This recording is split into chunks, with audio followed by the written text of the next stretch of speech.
In God's true book, the Bible, Jesus uses pictures to tell us 7 great things about himself.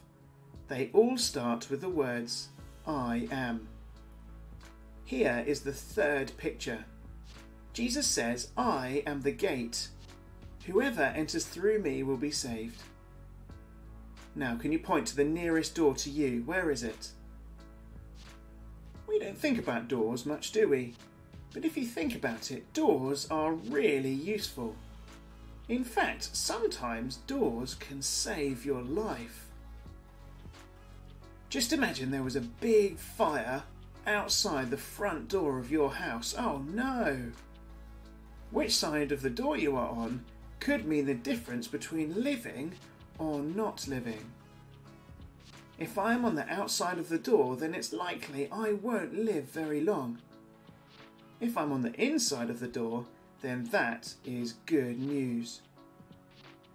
Doors can sometimes save your life. Jesus says, I am the gate. Whoever enters through me will be saved.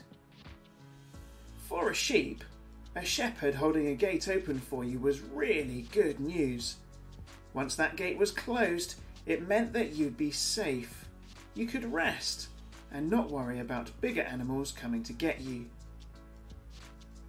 Jesus is using this picture to say that he is the way we get to safety. He is the way to God's happy family. If we believe in Jesus and follow him with our lives, that is like us walking into safety through the gate. It is like us being on the inside of the door with the fire outside.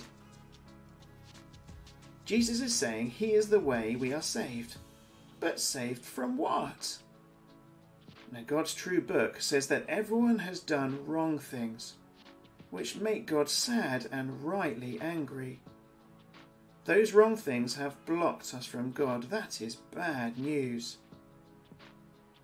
But the good news is that because Jesus died for us and then came back to life, he is the only way we can be forgiven of those wrong things we have done.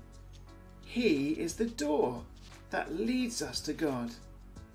If we choose not to be saved, then we will be away from God forever and face his right anger. If we choose to be saved, we will be in God's happy and forgiven family forever. Jesus said, I am the gate. Whoever enters through me will be saved.